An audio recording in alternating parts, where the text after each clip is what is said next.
Korean Kanakaraju cinema చూసిన తర్వాత mega family అభిమానులకి నందమూరి ఫ్యామిలీ అభిమానులకి ఒక కోల్డ్ వార్ జరుగుతుంది. సోషల్ మీడియాలో ఎక్కడ చూసినా కూడా వీళ్ళిద్దరి మధ్య ఫైటింగ్ అన్నమాట. తిట్టుకుంటున్నారు, కనిపిస్తే కొట్టుకుంటారేమో అనుకునే స్థాయిలో ఇద్దరు కూడా మాట్లాడుకుంటున్నారు. అంటే కొరియన్ కనకరాజు సినిమాకి ఇటు మెగా ఫ్యామిలీ అభిమానులకి నందమూరి ఫ్యామిలీ అభిమానులకి అసలు లింకప్ ఏంటి, ఎందుకు వాళ్ళెందుకు కోల్డ్ వార్ చేసుకుంటున్నారు అనే ఆ విషయానికి వస్తే, కొరియన్ కనకరాజు ఈ సినిమాలో అంటే కంటెంట్ ఏంటి, హారర్ ప్లస్ కామెడీ, అదేవిధంగా మంచి ఎమోషన్స్ కూడా కనిపిస్తాయి. సో ఈ హారర్ ప్లస్ కామెడీ సినిమాలో కొంతమంది హీరోల్ని ఇమిటేట్ చేయడం జరిగిందనమాట. అంటే మనందరికీ కూడా తెలుసు, ఒక సినిమా చేస్తున్నప్పుడు నార్మల్గా ఇంతకుముందు కూడా మన కిరణ్ అబ్బవరం గారి సినిమా వచ్చినప్పుడు కొన్ని సినిమాల్ని, సాంగ్స్ని కావచ్చు, హీరోల్ని కూడా ఇమిటేట్ చేశారు. సో ఆ విధంగా ఏంటంటే ఇప్పుడు వస్తున్నటువంటి యంగ్ హీరోల సినిమాల్లో సీనియర్ హీరోల డైలాగ్స్ని ఇమిటేట్ చేయడం కానీ, సాంగ్స్కి డైలాగ్స్కి డాన్స్ వేయడం కానీ, లేకపోతే యాక్టింగ్ చేయడం కానీ, ఇలాంటివి కొన్ని మనం చూస్తూ ఉన్నాం అనమాట. సో ఈ సినిమాలో ఏంటంటే కొంతమంది సీనియర్ హీరోల డైలాగ్స్ని కావచ్చు వాళ్ళని ఇమిటేట్ చేయడం జరిగింది. మరీ ముఖ్యంగా నందమూరి బాలకృష్ణ గారి యొక్క గెటప్ని మనందరికీ కూడా తెలుసు, బలగం ఫేమ్ పెద్ద ఆయన. సో ఆయన చేత ఎగ్జాక్ట్లీ అదే గెటప్ నేయించి, అదేవిధంగా డైలాగ్ని చెప్పించి, ముఖ్యంగా సీనియర్ ఎన్టీఆర్ గారి యొక్క డైలాగ్ని కూడా ఇమిటేట్ చేయడం జరిగిందనమాట.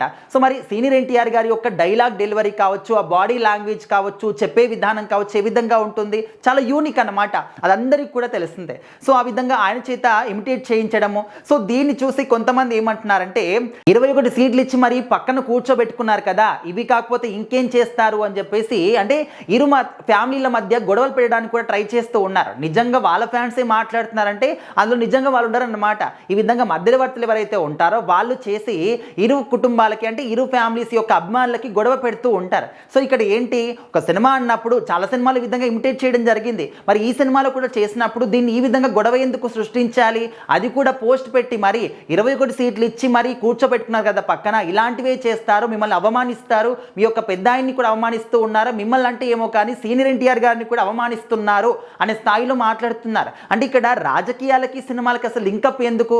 ఓకే, ఒకవేళ సీనియర్ ఎన్టీఆర్ గారి గురించి మాట్లాడుతున్నారు అంటే ఆయన సినిమా క్యారెక్టర్ గురించి మాత్రమే మాట్లాడండి. కానీ ఇక్కడ రాజకీయ పార్టీలు లింకప్ పెడుతూ అంటే 21 సీట్లు అంటే ఏంటి, పవన్ కళ్యాణ్ గారు అంటున్నారు. అంటే నందమూరి బాలకృష్ణ గారి పక్కన పవన్ కళ్యాణ్ గారిని కూర్చోబెట్టుకున్నారు, టీడీపీ పక్కన కూర్చోబెట్టుకున్నారు కదా.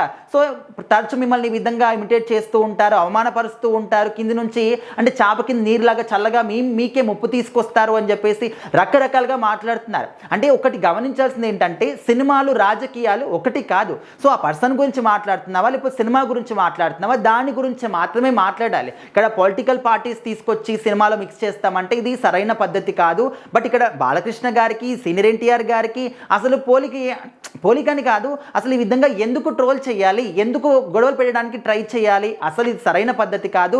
ట్రోల్ చేయడం మాత్రం అస్సలు ఎవరు కూడా ఒప్పుకున్నటువంటి విషయం అన్నమాట.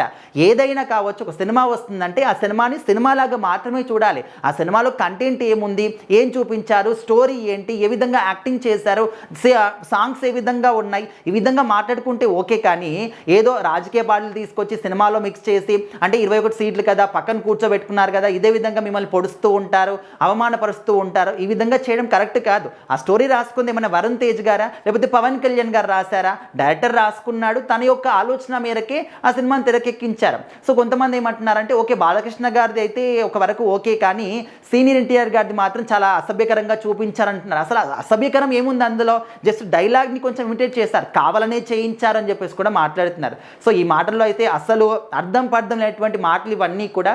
సో దయచేసి సినిమాని సినిమాలాగా మాత్రమే చూడండి, అనవసరంగా ఫ్యాన్స్ మధ్య గొడవలు పెట్టకండి అని చెప్పేసి కూడా కొంతమంది న్యూట్రల్ ఫ్యాన్స్ అంటున్నారు. సో మరి ఈ ట్రోలింగ్స్ పైన మీ అభిప్రాయం ఏంటో కూడా తెలియజేయండి.